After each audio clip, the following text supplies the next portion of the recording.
ତମେ ଯାଉଥିଲ ନା ଡଙ୍ଗା ଭସେଇ? ହଁ ନଦୀକି ଡଙ୍ଗା ଭସେଇତେ ଯାଉଥିଲେ ଛୁଆମାନେ କେତେ ଦୌଡ଼ି ଦୌଡ଼ିକି ସବୁ ଧରୁଥିଲେ ଯାଇକି ଡଙ୍ଗା ଏଇରକ ସବୁ କରୁଥିଲେ ଆଉ। ଜୁହାର ଜୟ ଜଗନ୍ନାଥ, ଆପଣଙ୍କୁ ସ୍ୱାଗତ ଆଉ ଗୋଟେ ନୂଆ ବ୍ଲଗକୁ। ଆଜି ହଉଛି କାର୍ତ୍ତିକ ପୂର୍ଣ୍ଣିମା ଆଉ କାର୍ତ୍ତିକ ପୂର୍ଣ୍ଣିମାରେ ଖାସ କରି ଭିଡିଓଟି ଆଉ ଆଜି କାର୍ତ୍ତିକ ପୂର୍ଣ୍ଣିମାରେ ଭିଡିଓ ବନେଇବାର କାରଣ ହେଇକି ଯେ ଆମ ନଦୀରେ ଆମ ଗାଁ ଲୋକ କଣ କେମିତି ଡଙ୍ଗା ଭସଉଛନ୍ତି ଆଉ ଦୀପା କଣ କେମିତି ଡଙ୍ଗା ଭସଉଛନ୍ତି ଆପଣଙ୍କୁ ଆମେ ସେୟାର କରିବୁ। ଆଉ ଆମ ବେଳେ ତ ଏମିତି ଡଙ୍ଗା ଭସାଣି ହଉଛି, ତମ ବେଳେ କଣ କେମିତି ଡଙ୍ଗା ଭସାଣି ହଉଥିଲା? ଏମିତି ହଉଥିଲା ଆଉ। କେମିତି? ଏମିତି ଡଙ୍ଗା ଭସଉଥିଲେ, ତୁଳସାର ମୂର୍ଜ ପକଉଥିଲେ, ତୁଳସା ପୂଜା କରୁଥିଲେ, ଏଇରকম କରୁଥିଲେ ଆଉ। ପାଖାପାଖି ହେଲାଣି ଆମର ଏଠି କୀର୍ତ୍ତନ ଚାଲିଛି ଆମ ମନ୍ଦିର ପାଖରେ।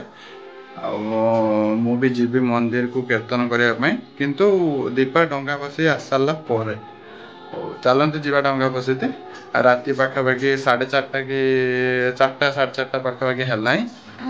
ତମେ ଯାଉଥିଲ ନା ଡଙ୍ଗା ଭସେଇ? ହଁ ନଦୀକି ଡଙ୍ଗା ଭସେଇତେ ଯାଉଥିଲେ ଛୁଆମାନେ କେତେ ଦୌଡ଼ି ଦୌଡ଼ିକି ସବୁ ଧରୁଥିଲେ ଯାଇକି ଡଙ୍ଗା ଏଇରକ ସବୁ କରୁଥିଲେ ଆଉ।